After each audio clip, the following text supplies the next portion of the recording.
नया पाकिस्तान ग्लोबल के नाज़रीन अस्सलाम वालेकुम। मेरा नाम है मोहम्मद रिजवान। फ़लस्तीन से मुतल्लिक अमरीकी मंसूबे के हिमायती अरब ममालिक गद्दार हैं। तैयब उर्दगान ने अरब ममालिक को उनकी औकात याद दिला दी। बैतुल मक़दस को इसराइल के हवाले करने से पहले अमरीका को मेरी लाश से गुजर कर जाना होगा। तैयब उर्दगान ने ट्रंप और इसराइल पर बिजलियाँ गिरा दी। किबला अव्वल का तहफ़्फ़ुज़ हमारी जिम्मेदारी है।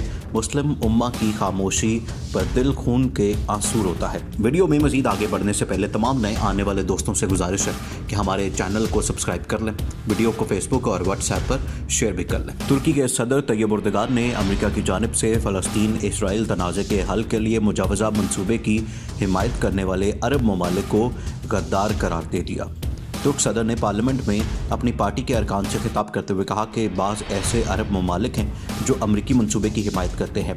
वो यरूशलेम के साथ, अपने लोगों के साथ और उससे भी अहम बात कि पूरी इंसानियत के खिलाफ गद्दारी करते हैं। अमरीकी सदर डोनाल्ड ट्रंप ने मशरिक़ वस्ता के लिए अमन मंसूबे का ऐलान करते हुए कहा था कि यरूशलेम इसराइल का गैर मुनक़सिम दारुल हुकूमत रहेगा, जबकि फ़लस्तीनियों को मशरक़ी यरूशलेम में दारुल हुकूमत मिलेगा और मगरबी किनारे को आधे हिस्से में नहीं बांटा जाएगा। तुर्की के वज़ारत ख़ारजा ने एक बयान में कहा था कि अमरीका का नाम नहाद अमन मंसूबा अभी नौमौजूद है।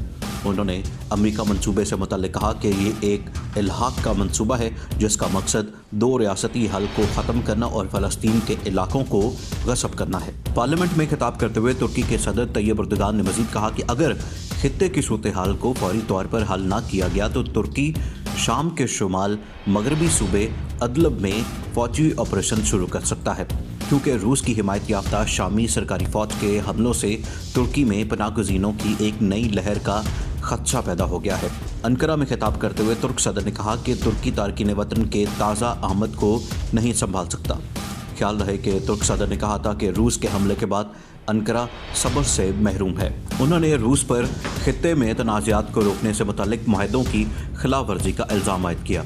अमेरिका की जानिब से पेश करदा अमन मंसूबे में मगरबी पट्टी में इसराइली आबादकारी को तस्लीम कर लिया गया है और साथ ही मगरबी किनारे में नई बस्तियां आबाद करने पर 4 साल की पाबंदी लगा दी। इसराइल के वज़ीर-ए-आज़म बेंजामिन नेतन्याहू के हमरा वाशिंगटन में प्रेस कॉन्फ्रेंस के दौरान डोनाल्ड ट्रंप ने कहा था कि इस तरह फ़लस्तीनियों के ज़ेरे कंट्रोल इलाका दुगना हो जाएगा।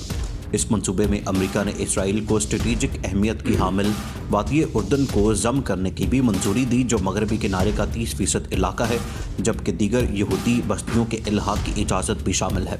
मंसूबे के जवाब में फ़लस्तीनी सदर महमूद अब्बास ने इसराइली वज़ीर-ए-आज़म नेतन्याहू को ओस्लो मुआहदे के तहत सलामती ताउन से दस्तबरदार होने का पैगाम पहुँचाया था। महमूद अब्बास ने इसराइली वज़ीर-ए-आज़म को खबरदार किया है कि अब फ़लस्तीन ओस्लो के मुआहदे पर अमल दरामद से आज़ाद है। आखिर में तमाम दोस्तों से एक मरतबा फिर गुजारिश है कि हमारे चैनल को सब्सक्राइब कर लें, वीडियो को फेसबुक और व्हाट्सएप पर शेयर भी करते हैं।